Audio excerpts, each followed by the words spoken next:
For a while now, for the past couple of weeks, we do have the anti-government demonstrations. And Raila Odinga announced that they will be embarking on the streets for the anti-government demonstrations, of course, to pressure the government to reduce the cost of living as the talks, or the bipartisan team engage in talks. But there's been some sort of, hardliners and hardlining between both sides. They failed to agree on certain conditions. They're scheduled to meet again tomorrow for the second round of talks, because there are a lot of issues in place. The Azimio wing are talking about extra parliamentary process. The president and his team are talking about issues of these talks only being addressed through parliament. And to kickstart this conversation, Wakili FANYA MAMBO KINUTHIA, we've been talking about, or the Azimio wing has been talking about, the extra parliamentary process. In your opinion, is it necessary to have an extra parliamentary process? And if so, why is it necessary? To start with, I think the most important question to all Kenyans is, can you trust Parliament? How many Kenyans can trust Parliament? And the answer is, the bulk of Kenyans do not trust Parliament.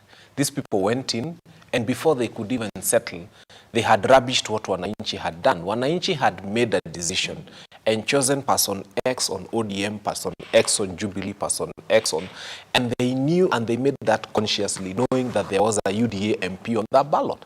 But the person they voted on a different party goes there and for a very funny consideration decides from now on they are supporting the agenda of another party different from what took them to Parliament. Therefore, it is not possible to have a parliamentary process that is free and fair of interference from the executive, because it appears the bulk of Parliament is compromised. Secondly, and most important, Raila Amolo Odinga commands a very huge following in this nation, close to 49-point-something%. In fact, the difference between him and William Ruto, if we were to go by the IEBC results, is a paltry 140,000 votes. Now, you're saying that that person has got no legitimacy to sit in a committee that discusses the welfare of the nation, but an MP who got 13,000 votes in their constituency has, because in the name of being elected, has got the legitimacy to speak on behalf of people. Look at someone like Kalonzo Musyoka. Kalonzo Musyoka commands close to 2 million votes in this country, and it is known. And he moves with them, and they follow him, and he has proven it in consequent elections. And you are saying that there's an MP somewhere who was voted with 22,000 votes or whatever number of votes, and that MP can sit in a committee and discuss this nation, but a person who commands a huge following like Kalonzo Musyoka cannot and will not sit on that committee. So it's a paradox, and it's awkward to say that these negotiations must be held, because the person who says they must be held in Parliament is living in a utopic world, is living in a world where they think that leaders in Kenya are those who hold political offices. Leaders in Kenya, most of the time, are not necessarily the holder of political offices. They are people who are de facto leaders of certain constituencies of people. I mean, you've seen Raila Amolo Odinga give us public holidays. He wakes up and says, "Hakuna kazi Monday," and we get a public holiday. So we need to respect the fact that we have leaders who command a huge following. They do not hold elective offices, but they have the capacity to cripple this nation. Mr. SIKOLIA KISAKA and Wakili FANYA MAMBO KINUTHIA has spoken about we trust in the Parliament, or trust in Parliament with this process. Now, both sides, are pulling in different directions. They have their own agendas, and of course, what the members who've been selected to be in those talks, they represent the interest of the Supremos, that is Raila Odinga and William Ruto. Now, if the talks fail to happen, because, and I also want to ask you, what is the importance of having issues like the time frame for these discussions? Because as Emil says, there must be a time frame. We are not just getting into a conversation of bipartisan talks without a time frame when these things need to be addressed.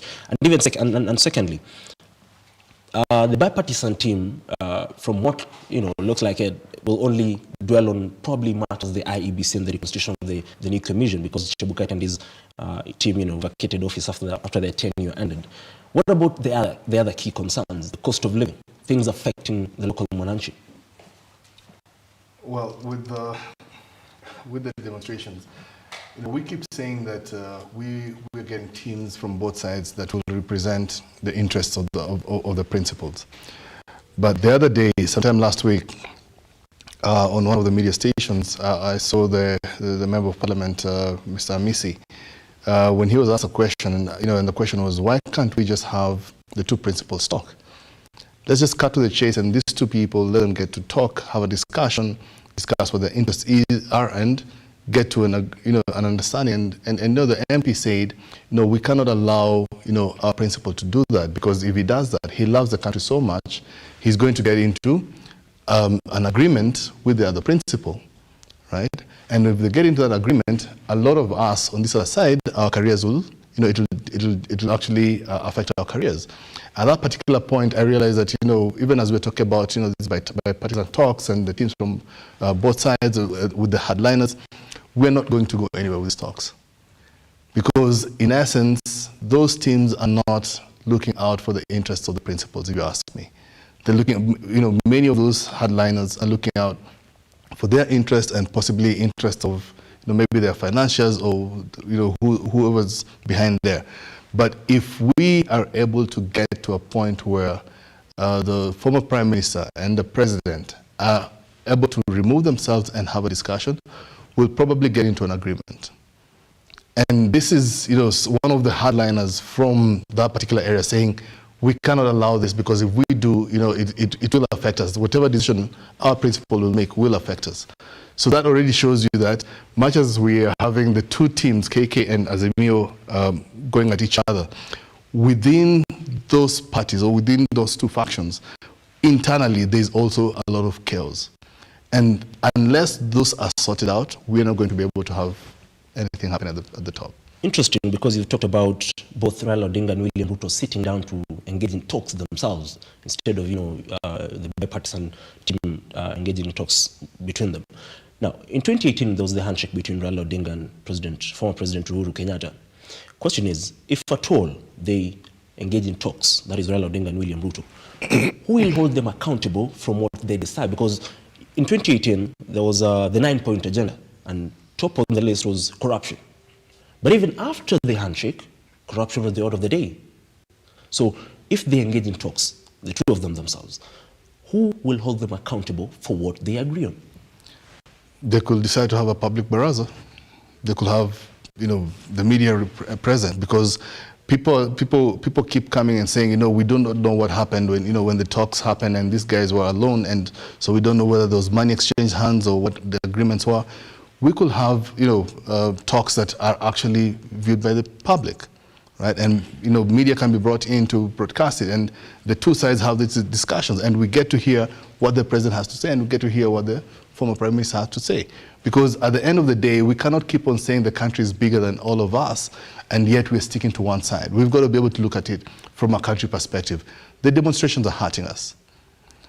Many of the decisions that the government is making are hurting us. Right? So if we come and, on one side we're saying, you need to bring the cost of living down, but we're not saying how you need to bring that down. On the other side, you're saying, okay, we've been doing all this, but then now at the same time we're increasing taxes. And, and we're not telling people, as we're increasing these taxes, where are you going to get the money to pay the taxes? So the government has a lot that it needs to do. The other side has a lot that it needs to do. We need to stop talking about the points that are supposed to be discussed and come with solutions. I expect Kenya Kwanza to come and say, on the aspects that have been mentioned, we're already doing something, and this is what we're doing.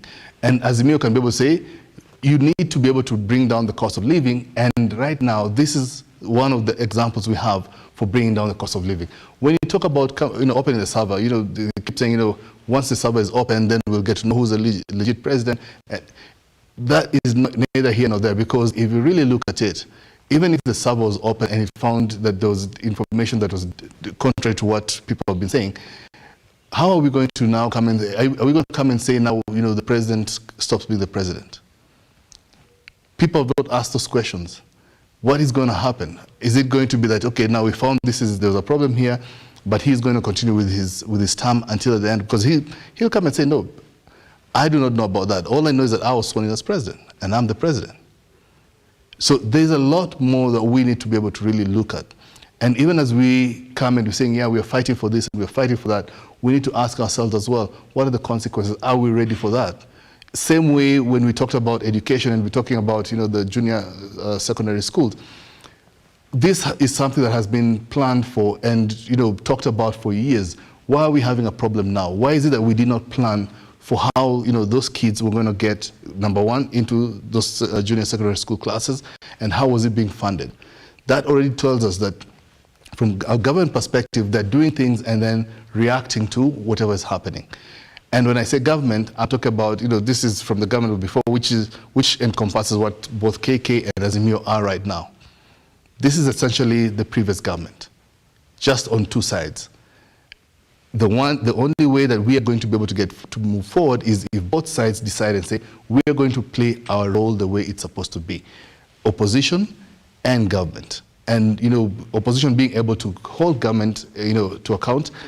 And in parliament, parliamentarians coming and realizing, I represent my people, the ones who voted me in, not my principle. Well, Wakili, Mr. Sikolia is talking about both leaders engaging in talks themselves, Raila Odinga and President William Ruto. And he's also spoken about the opposition holding the government accountable. And in December last year, President William Ruto submitted a memorandum on the creation of the official office of the leader of opposition. But immediately after Raila Odinga said he's not interested, there was talk about KK saying, we're not creating this office for you. And then the talks collapsed. Do you believe, like Sikolia says, they should engage in talks themselves? And as a country, we do say, many people do say, the main problem, the biggest problem in the country is the political class. Because from there, we move to issues like corruption, which are being aided by the political class. Do you believe they should be engaged in talks themselves? And should Raila Odinga and the opposition play its role in oversighting government? Thank you very much. You see, to start with, President Uhuru Kenyatta was a brilliant man because he was able to forestall demonstrations before they happen. He was able to have a conversation with Raila Amolo Odinga. In fact, they say it was a surprise to many. And that's what leadership is. If you read The Art of War, you realize it's not about how many weapons. By the time you get to a point when you're engaging weapons and policemen and tear gas and fighting on the streets, you have failed as a leader. Most of the wars in this world have been won before they happen.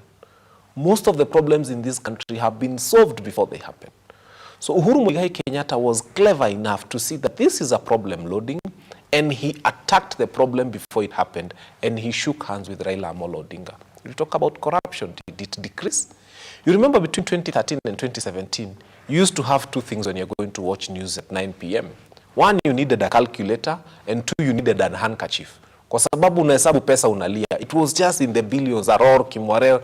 All this nonsense happened during the first term of the Jubilee administration.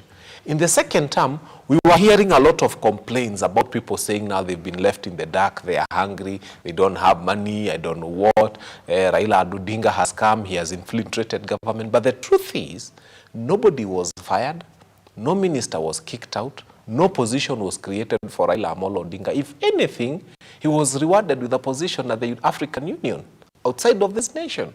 And there was peace for 5 years. And in fact, because records speak for themselves, there were more roads and there was more development that happened during the second season than during the first season. So what we are trying to say, that it is possible for these people to have a conversation around interests of the nation and be able to agree on something that works for this country without necessarily having to involve all these hardliners. Because some of these people have been careless in the way they talk, they are careless in the way they handle their own personal affairs, and they are careless in the way they handle the nation by extension. And you cannot therefore trust them with having a conversation that is going to build this nation. I have listened to some of these people speak, and sometimes I'm afraid to say, is this really the Deputy President of the Republic of Kenya telling us that this nation is for shareholders, telling us that it's for those people who voted for UDA, telling us that if you did not vote for this government, you're going to be in the dark for I don't know how long? And now is that the person that you are trusting with handling demonstrations in this country against people that he believes are less Kenyans, they are not shareholders, people that he actually demeans on TV and speaks ill of? Let me tell you, The whole world, there have been demonstrations happening on. But what have they been doing if you look at the UK? The police stand on the opposite sides of the road. And they allow demonstrators to be on the road. Why are the police on the opposite side of it? Because they are protecting public property. In our country, it's the opposite. The police go to the middle of the road, they block the road so that demonstrators can go on the sides of the road and cause havoc. And then you are there wondering, oh, what is happening? Why are these people breaking shops? Where did you want them to demonstrate from? Where did you want them to walk from? I have always said that it is possible to have demonstrations in this country that are peaceful. Again, I go back to the wisdom of Uhuru Muigai Kenyatta. Raila Amolo Odinga wanted to swear himself in as the people's president. And Uhuru Muigai Kenyatta had the opportunity, and he had the legal backing, because you cannot swear yourself in as president. He had everything, including the army. And he had the opportunity to actually now crush Raila Amolo Odinga for good. And he had the opportunity to send everybody to Uhuru Park, even aeroplanes, and because why? Because that's treason. But what did Uhuru Muigai Kenyatta do? He said, let us withdraw our police force. Let him swear himself in. And for the first time in the history of this nation, hata kifaranga haikuuliwa. Those guys saw themselves in. They danced. There was water, if you remember the Serena roundabout there. There used to be a spring of water there. They took showers there. They had leaves, and they went home. And when they got home, they realized that Raila has been sworn in, but he's gone to his current residence. And Uhuru Muigai Kenyatta remains the President of the Republic of Kenya, operating from State House. So it is possible to have peaceful demonstrations in this country if you withdraw the police from where everything is happening and put them to where they are supposed to be, which is protecting public property. But with the reasoning of the Gashaguas of this country, I don't think we are ever going to have peace, because they don't want peace. They believe in anarchy and chaos. And then as I come to an end, they allow their own leader of official, their leader of government business, their leader of majority in parliament, to actually come and tell the public that we are going to invade private land. He comes and says beforehand that we are planning to invade private land. He said that on national TV. And he said they're going to do it. And mind you, then it happens. And there's no police protection, and the police appear 24 hours later. And then that is supposed to be a responsible government? We are deeply worried. They talk about, invasion of private property. That is one of the key concerns by Azimio, and it is included in the letter to the International Criminal Court, to the prosecutor, that is Karim Khan.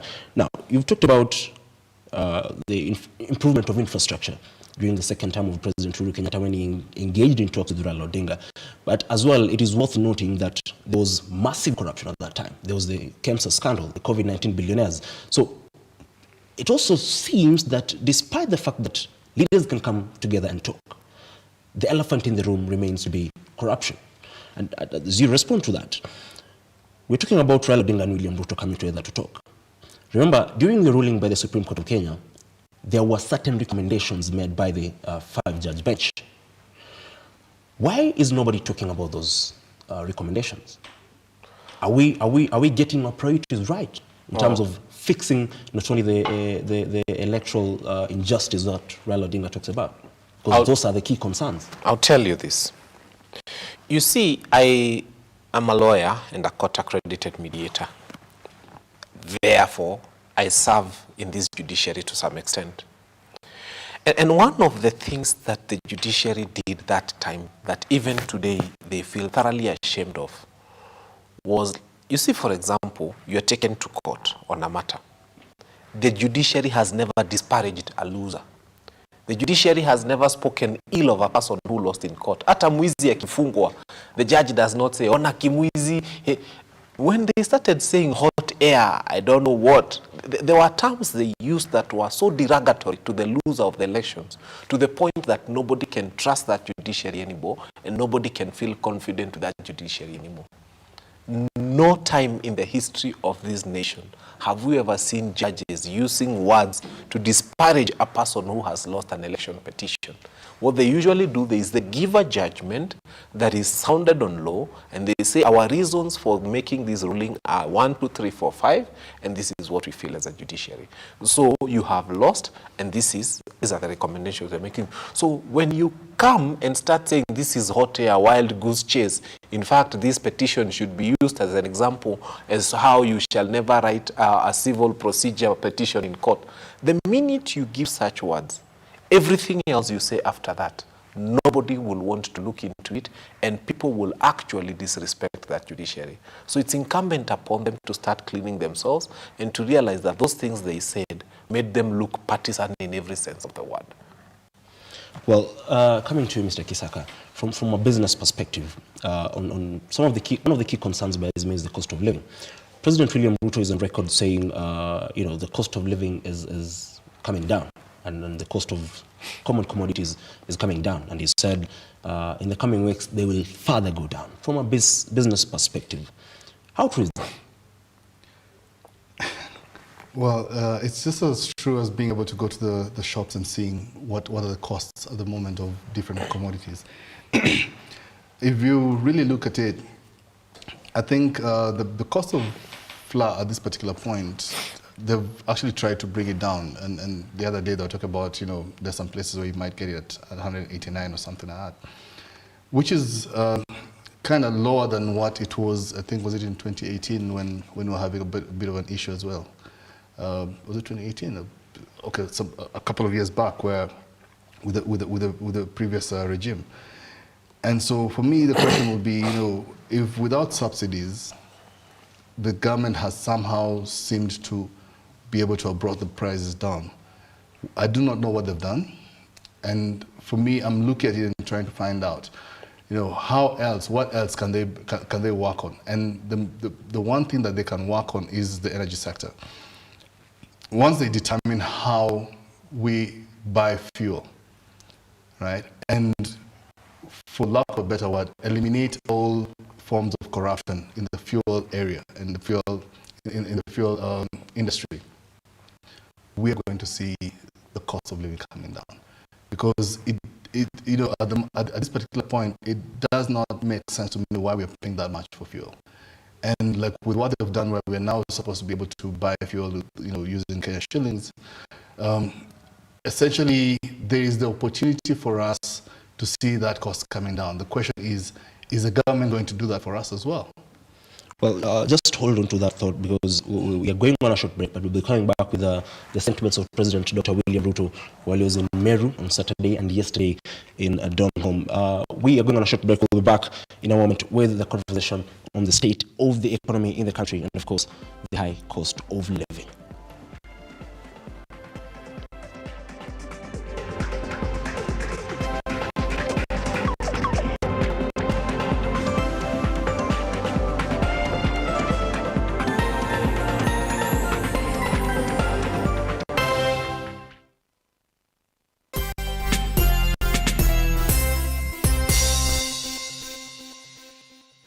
As Novena United Circle are a society that is able to provide a platform for business startups by providing financial aid to members and creating a platform to accumulate their savings. We look for small business entrepreneurs who are starting a business venture and provide the best opportunity to expand a business niche and turn it into something big.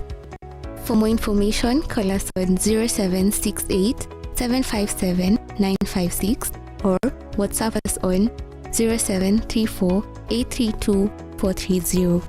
Novena United Circle. Tuungane pamoja.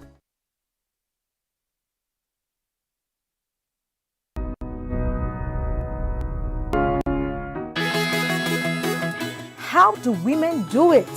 Will the real superheroes please stand up? Welcome to the best show on all things women. You can.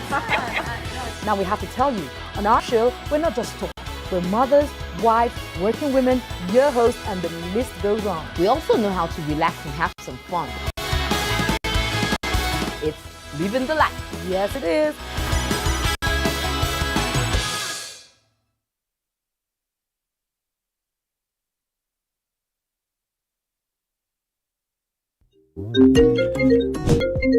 Hey darling, are we still on for a coffee date? I'm waiting for you to come and pick me up. I should be able to pick you in a few.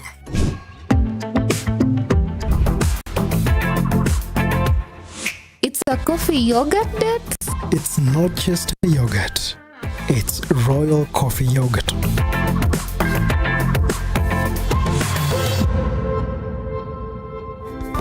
Flow with the sweet taste of thick and smooth Royal Fresh coffee yogurt. Royal Fresh, the royal taste of freshness.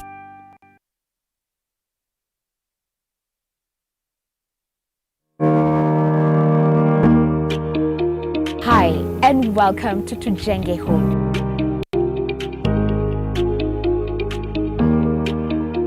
Your number one show when it comes to all things architecture, real estate, property development, interior design. You get it right here on Tujenge Home. When the food is ready. You want to serve them? Dinner is served. Yeah. Let's go. Let's go.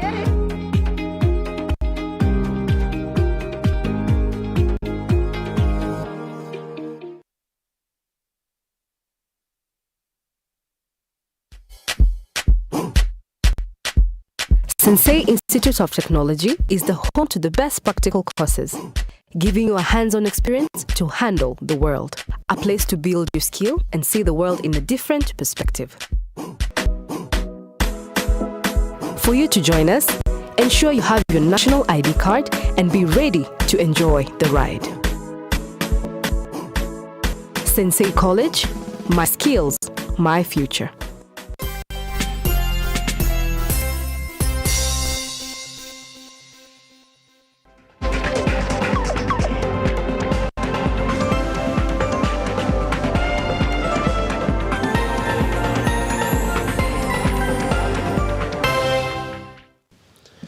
Well, before the break, we were talking about the cost of living and the price of common commodities. But I just want us to listen in to President Dr. William Ruto while he was speaking in Meru County on Saturday, while he was opening projects specifically in Igembe North constituency. Let's listen in to what he had to say. With the bipartisan talks in a limbo, both sides failing to agree on the frameworks, President William Ruto has yet again rubbished any talks involving leadership positions, insisting that service delivery is his administration's main agenda. Tukienda mbele, mambo ya viongozi tulimaliza tarehe 9 mwezi wa 8 mwaka uliopita. Ile maneno imebaki sasa ni ya wananchi na maendeleo yao. Wale wanataka kuturudisha mahali nyingine ya sijui mambo ya viongozi, mimi nataka niwaambie mimi sitakubali ati tuongee mambo ya viongozi miaka yote. Tulimaliza ya viongozi, tuendelee na ya wananchi na maendeleo. Power struggles having rocked Meru County, Ruto vowed to work with all county leaders, asking them to engage Miraa farmers in the county on the modalities of boosting the business across the borders as Somalia's government is open to more Miraa from the country. Mimi nataka niwahakikishie mimi nitafanya kazi na hao viongozi wenu wote, kutoka MCA, wabunge wenu, gavana wenu, senata wenu, sote tutaungana, tuache mambo yale mengine kando, tupange mambo yenu ya maendeleo. Mimi nataka niwatangazie watu wa Meru, sasa tuko na sheria mpya ya mambo ya miraa. Ilianza kutekeleza ama kutumika kama siku 10 zilizopita. Na hiyo sheria itaondoa sasa ile malipo nyingi ambayo inaharibu bei ya miraa na kuweka duni ile pesa inafikia wakulima.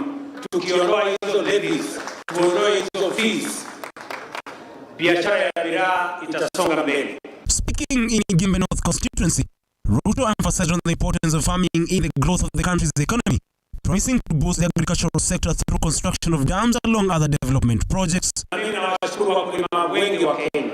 Niliwaeleza tutawapatia mbegu. Sasa tumesambaza mbegu karibu magunia milioni 4 tayari katika sehemu mbalimbali taifa letu la Kenya. Mbegu tunashughulikia, na mimi ninafurahi ya kwamba safari ya kupunguza gharama ya maisha imeanza, na safari ya kupunguza bei ya vyakula imeanza, na mtaona mambo wakati tunaendelea. Tulikuta bei ya unga ikiwa 230, saa hii ilifika by last week 170. Ruto also toured various areas in Meru County, including Lare, Buri and Kaele. Well, there you go. You've had President Dr. William Ruto saying that the prices of common commodities, and he specifically mentioned unga, was at 230 when he took over reins of power, and at the moment it's around 170, promising yet again that the prices will go down even further. Okay, FANYA MAMBO, where do you sit on this? Because many there are varying prices in terms of the maize line, in the shops. You'd find other flours is around 200, others are 170. Where do you sit on this? First and foremost, I like telling Kenyans to wake up. I am FANYA MAMBO because I think completely different totally from every other person. In every household, unga is the variable.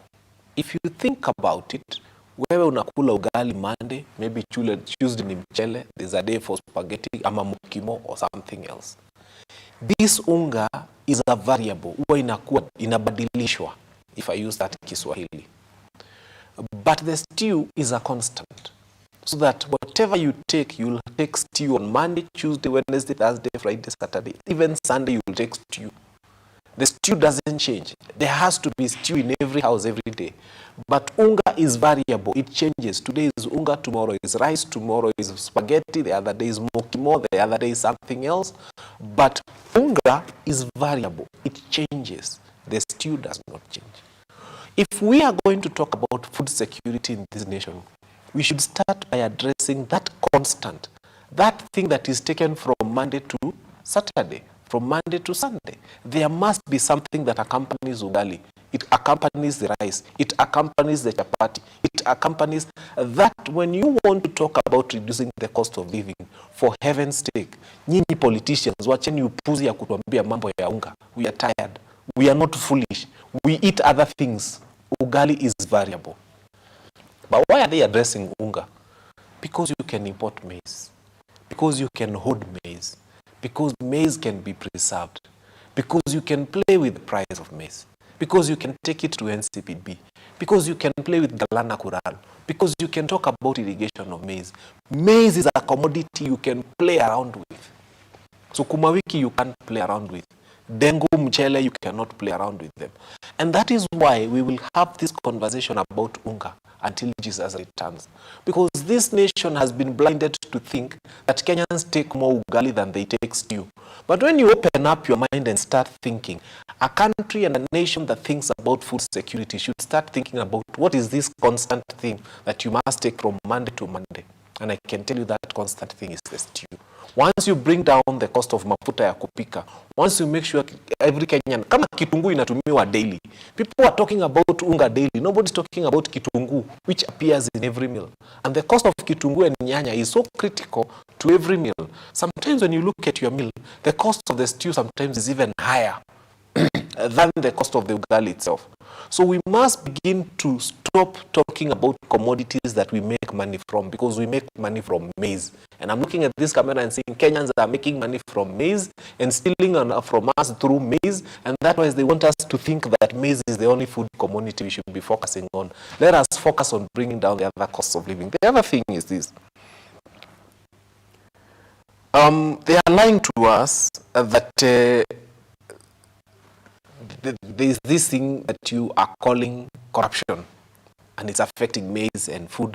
I don't know, at petroleum inakuja ina. My friend, as a lawyer, it's a high time we remove the word corruption from our dictionary. In fact, it should be removed from the law, and we replace it with blatant theft.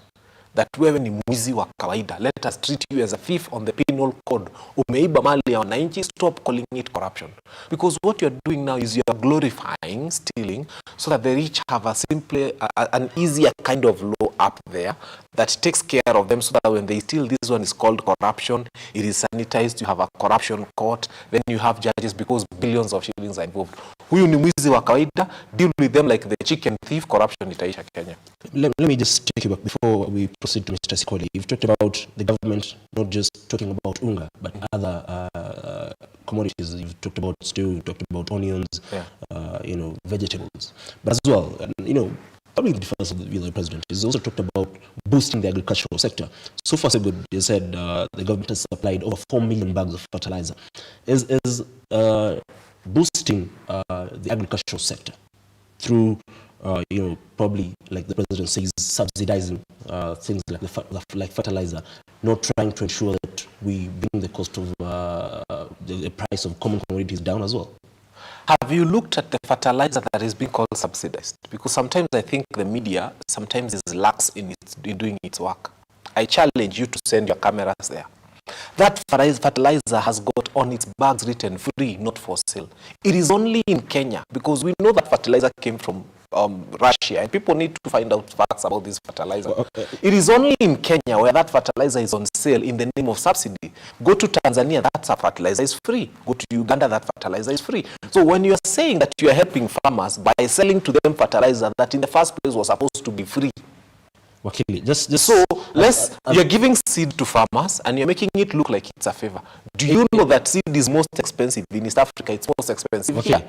Okay, yes. I'm sorry to cut you short.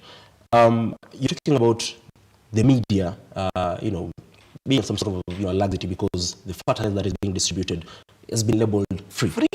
Just for the records. But it's on sale. Just for the records. That particular debate was debunked because those photos were photos from last year. There's a debate around those fertilizers being labeled free, but they're being sold.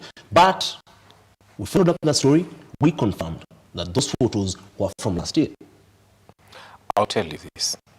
You just need to talk to the farmer and ask him what you have in your granary. Luckily, we live in Waithaka here. In Waithaka, we live with our cows.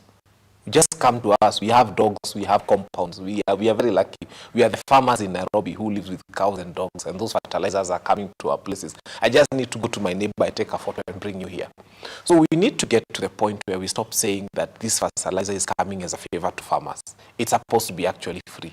And also, when you start saying about reducing the costs of living, for example, in a nation like Kenya, by bringing us free gas from Tanzania at 300 mtungi, and you're telling that to somebody who has got 4 cows, instead of thinking of how we start harnessing biogas for every rural home, we are thinking that the solution to cooking for a home in Murang'a, in Nyeri, in Thika, will come from a gas cylinder in Tanzania. You go to Meru and you say you are going to bring down the cost of living, and you start telling them about gas cylinders that will come from Taifa Gas in Tanzania. Na mtu akona ng'ombe 3. And you're not seeing that this person can have biogas. I think we have a nation, and that's why I told you, the reason Singapore succeeded is because of the word meritocracy. They never allowed any person who was not qualified to lead them. In fact, they never allowed any person who was not witty and wise and clever and innovative to become anything. When you take Mithika Linturi and make him Minister for Agriculture, what you are doing is you are sitting below a mango tree and wondering why oranges are not falling from above. And you will sit there for 5 years and you'll only get mangoes coming down and you'll never see oranges coming down. Because this person, much as they are willing, is possessed not of the ability to move this nation from where we are to where we want to go. Well, let me come to Mr. Kisaka. Is there a way out, another way out of trying to bring down the cost of living and stabilizing the economy? And as you talk about that, last week Senate debated on the revenue allocation for county to be sent to the county governments, and surprisingly, the Senate approved the 358 billion set aside by the Treasury. They rejected the 407 billion proposal to be sent to be disbursed to the county governments. Is that a missed opportunity to boost devolution by the senators? For me, okay, yeah, number one, I would say you could look at it like that and say it's a missed opportunity, but then for me, the bigger question would be, what is the end game? Because we've come to see in both houses, whether it's Parliament, Senate, anything that they do, they will always do what favors them, right? We've seen this in the past when it came to discussing or passing salary increments and things like that, that depending on how it impacts them as individuals, that they will vote for it. So the question is, if it doesn't make sense, because like right now we're looking at counties where counties are not able to pay the staff because they're saying that they've not gotten, they've not gotten the money to do so. And the question is why? Because there is a delay at the national government. Why is there a delay in the national government? There is all this jostling where we're being told there's no money, the coffers are empty. At the same time, we're seeing money being spent in different other areas. So it just tells me that the government has its priorities wrong. They totally have the priorities wrong, and they need to be able to understand. Someone needs to look at it and say, what are our priorities? What do we need to put first? What do we need to put second? What do we need to put third? They have had discussions, and they have been talking about this fuel aspect, the fuel thing, and that's the right place to start. But then the question is, are we going about it the right way? If we were going about it the right way, I would expect to start seeing a difference, as early as now, in terms of the cost of fuel. I do not anticipate to see fuel prices still going up. We need to start seeing that fuel price come down. We need government to start telling us what's happening with the fuel that, the fuel that we're supposed to be getting from Kenya itself. What happened with that project? Where are we with that? And we've seen this right from, is it the 80s, where the first time they said, there's prospects of fuel here, and unfortunately, people have continued to take kickbacks, and that same corruption or theft, as my colleague has said, has continued to deny Kenya a place where we can be able to come and say we're able to sustain ourselves in certain aspects. So we really need to relook at it, relook at how we're approaching the fuel aspect. What are we buying? Who are we buying from? And what is happening with our own resources? We need someone to come and tell us either we do not have enough, or we have enough, but we do not have the capabilities to be able to refine it or to mine it. Whatever it is, we need to know what's the issue. And once we know what the issue is, then we can know how to get to the solutions to be able to take us forward. You've talked about, maybe you can jump in before I go back to it. You see, this fuel debate, for me, is neither here nor there. Again, as I told you, we have leaders who are not capable of thinking about how to help this nation. First and foremost, one of the biggest consumer of fuels in this country is the ordinary bus you see, the matatu on the road. That matatu now is getting on the road at a cost of about 6 million Kenya shillings. An electric bus from China is able to land on our roads at about 3 million shillings. And those electric buses is what China and Japan and the most of the world, where we have leaders who are thinking, those are the buses that are on the road. So first, you are landing it on the road at half the price. And two, this bus does not need your diesel anyway. So you will reduce the quarter of the amount of fuel we have to import, and therefore reduce the amount of shillings that we have to convert into dollars to buy fuel significantly, just by making a declaration that each circle needs to have at least one electric bus. Because once you throw to them an electric bus, they'll try it for a month and be like, what have we been doing with these redundant things? They'll get rid of them, we'll get electric buses on the road, and half of our fuel costs will be reduced. Second, why are we importing fuel? The bulk of it is running diesel generators. These diesel generators are the ones selling power to Kenya Power. And then they are selling, they're extending Kenya to power for us at very expensive rates. So if we get rid of this idea and start having solar panels in every house, we live on the equator, for crying out loud. There's so much sunlight around our area. Then the third aspect of that fuel is the cooking gas, because that's what they come and reduce into LPG. LPG is a product of petroleum. If we start doing biogas in every home, again, our demand for fuel reduces significantly. Well, we agree that when you talk about fuel and the prices of fuel, to some point, decides on the prices of other commodities, because the higher the price of fuel, and I want to come to SIKOLIA, the higher the price of some of the commodities. Just briefly. Let me just take a listen to SIKOLIA, and even as you talk about the debate of fuel, it will always go on, and whether the prices are high, the price of commodities will always go high. And if the prices of fuel stabilize, it means the prices of some of the common commodities will come down. And as you talk about that, SIKOLIA, you talked about the salary crisis. The Union of Workers in the country said, if at all the salaries will delay, the April salaries, they will go on strike. And not only the Kenya Union of Workers, but as well, teachers have been notified that in case the salaries delay, we'll be going on strike. Are we staring at a crisis as a country? We're not staring at a crisis. We are in a crisis. I've got my own organization that I lead, and one of the biggest struggles we have is being able to get payments from our clients. We have clients where we've actually done the work and we have been struggling for months to be able to be paid. Now, when we are struggling to be paid, that means that I cannot pay my people. And you can imagine when I cannot pay my people, they're always, they'll be calling me, what's happening? They're calling me and saying, we've got bills to pay. We need to pay our rent. We need to take care of our children. So, you need to find a way to pay us. And for me, I'm put in a place where I'm struggling. How do I pay my people and I've not been paid? Where do I get the funds to be able to pay my people? The running of expenses and all that. And this puts, many organizations, especially the small enterprises, into a place where we've seen a lot of organizations laying staff off, telling workers, we cannot afford to run operations, and they're downscaling. And as they're doing that, this is just on the private side. As they're doing that because they're trying to survive. Now, when we have the government also having that same problem and not paying, right? And we're saying this government is supposed to be a corruption-free zone. How do you expect that mama or that mzee who is coming, has been working, has not been paid salary for the last 2-3 months to be able to discharge their duties? Whatever role they have, because they will use from what they have, they'll try and earn enough to be able to take care of their families. So then now their services, they will start selling the services out.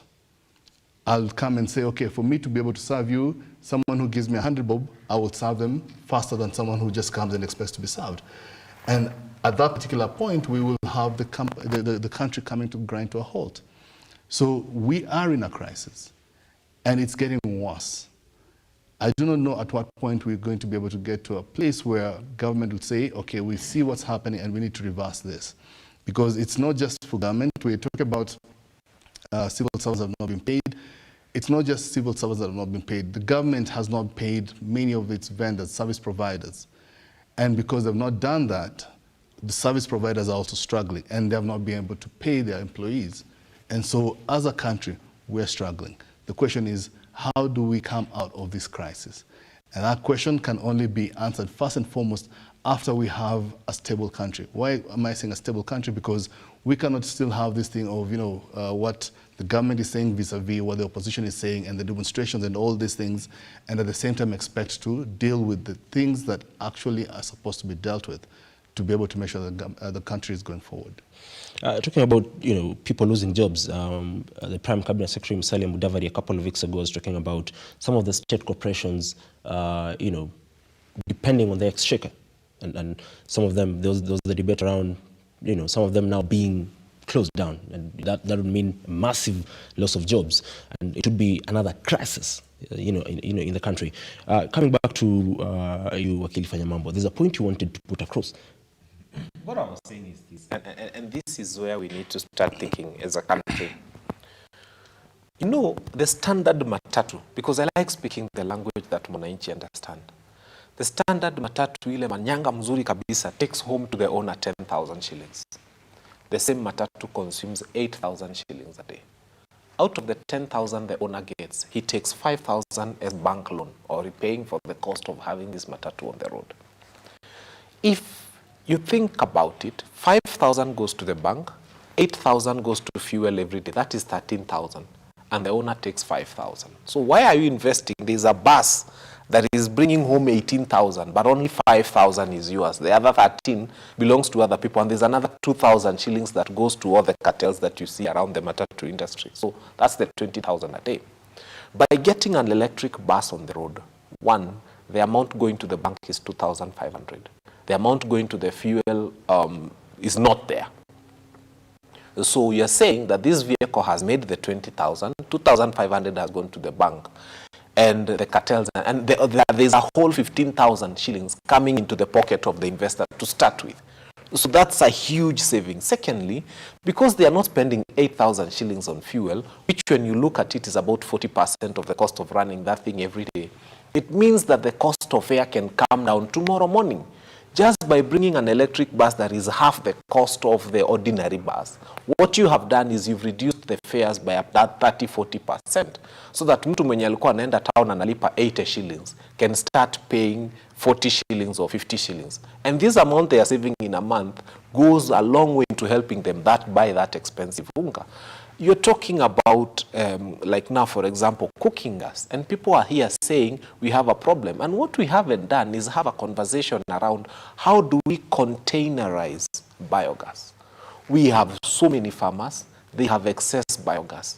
The question is, how do we start containerizing this biogas so that yule mtu alikuwa anaenda kununua meko 1300 within Nairobi anaanza kununua shilingi 400, 300 without necessarily us having to put money in a country that has been looking up to Kenya called Tanzania. So when we start thinking about green energy, for example, in my house, how much am I paying on electricity every month? And how much less, on how much money would I save if I was doing solar? Look at Total Kenya. 153 out of 200 petrol stations are completely running on solar, a complete petrol station. And they have saved a lot and they do not have a relationship with Kenya Power. Why can't we start picking that up for our homes? So reducing the cost of living is not necessarily thinking about the conventional way of doing things. We have to start being different. We have to start allowing ourselves to say we have a brain that allows us to drop what is going on and start looking at the future. And the future is green energy. And that Ministry of Energy there is supposed to be doing that. We are now about to pump billions of money into dams. Again, the problem is the software of the leaders we have. Why are we pumping billions into dams? We would easily have had a conversation with Equity Bank, Cooperative Bank, all the other banks. And then what do? Every home gets a small loan to have a tank. The rains we are doing now, you just need to Google and read. The amount of rain you get with this kind of season, if you harvest that rainfall, it's enough to take any home for 6 months. So what we should have been doing is coming up with loan facilities for every home where you're allowed to own 2-3 tanks that you keep at home, harvest rainwater, and that rainwater can last you for 6 months. The billions of shillings we are talking about building water ponds and dams is a waste of resources. Just changing the law a bit so that every house that is constructed moving forward will not get government approval unless it has an element of water storage, unless it has an element of solar, unless it has an element of energy saving activities. And so what we have now is leaders who are taking us back to where we came from 60 years of independence, and nobody is thinking anew, and that is why we are hitting a great lock. Wakili, even as you wrap up and give us your parting shot, you talked about this the debate with the mandatory deduction of 3% from the president yesterday. From where you sit, as you wrap up this conversation, you said it is illegal. But the question is, if at all, we'll wait and see if the president will... Of course, he has to do it through parliament. Yes, exactly. They will do it, yeah. If at all it goes through, should it be, cutting across everybody? Or because you cannot tell me today, for example, someone who earns 400,000 and someone who earns 30,000, all of them will contribute 3% towards the housing project. What are your sentiments on that, even as you wrap up? I think it's still unfair. The bulk of Kenyans are in informal employment. You cannot quantify what a guy who sells furniture along Gong Road makes in a month. Therefore, you cannot quantify his 3%. This will only hurt people who are in formal employment. It will only create resentment towards being a civil servant and being formally employment. And what Kenyans do, because they have a way of doing it, I can assure the president, they will find a way from where they sit in a government office to recover that 3% from wananchi. So it will only escalate corruption. So that, because if I had a budget, if I earn 50,000, I budget for my money. So if I had a budget and that 4,000 or 5,000 that you are about to deduct from my salary is something that used to pay probably my electricity bill, what does it mean? You want me to pay my electricity bill from where? So everybody who comes to my desk will be like, file haipatikani 200, kitu fulani ifanyiki 300. Before you know, now I'm collecting another 7,000 in corruption to bridge a gap that was created by a government in the name of affordable housing. Thank you so much. Mr. Kisaka, as we wrap up this conversation, what is the way forward? Because we've seen the deductions from NSSF being increased. Now the president's talking about the 3% from and Wakili has talked about only those in the formal sector, the formal employment. That is that is exactly what I was talking about in terms of the contribution or deductions. Must it cut across board, or can we have it segmented in terms of what you earn and what is being deducted?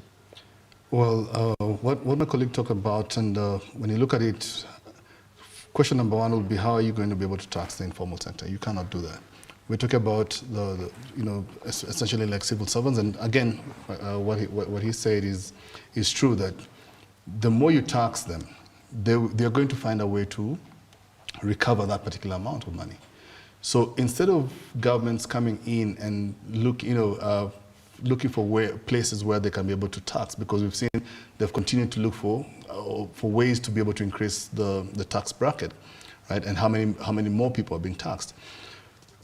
If they could put that much effort in removing every single aspect of what we're calling corruption, and getting back all the monies that have been, have actually been taken away because of corruption. For instance, the telecom deal that we're talking about. Question is, how is it that even at this particular point, when you ask who the shares belong to, it looks like the shares have not been transferred. If you look at the whole deal, the person who was in the middle of the deal, the wheeler dealer who was handling this deal, right? The guy called John. My greatest question is, how was he handling the deal and handling this while he was the chairman of Safaricom? So, such questions nobody has asked. But clearly you can see there is a conflict of interest. How can you be, the chairman of one entity and you're the one who's discussing a deal for another entity that is a competitor? Right at that particular point, question marks, some serious question marks. So we need to focus on the corruption aspect. Eliminate all those loopholes that are allowing people to steal from the government, and really not just steal from the government, but steal from the country, and go after those who have already stolen so that they can be able to bring back what they have stolen. Well, if we do that, I have a feeling that we could actually even reduce taxes by 50% or even more. Well, we hope the government can find measures in place to ensure that the high cost of living comes down and the cost, the state of the Kenyan economy as well stabilizes. Thank you very much, SIKOLIA KISAKA, for coming. You're a business strategist for the case, and Wakili FANYA KINUTHIA. Thank you very much. We'll be seeing you again to discuss matters of the state of the nation. And with that, we come to the end of the conversation this morning. But I'll be back with what's trending and, of course, what happened in the sporting world over the weekend.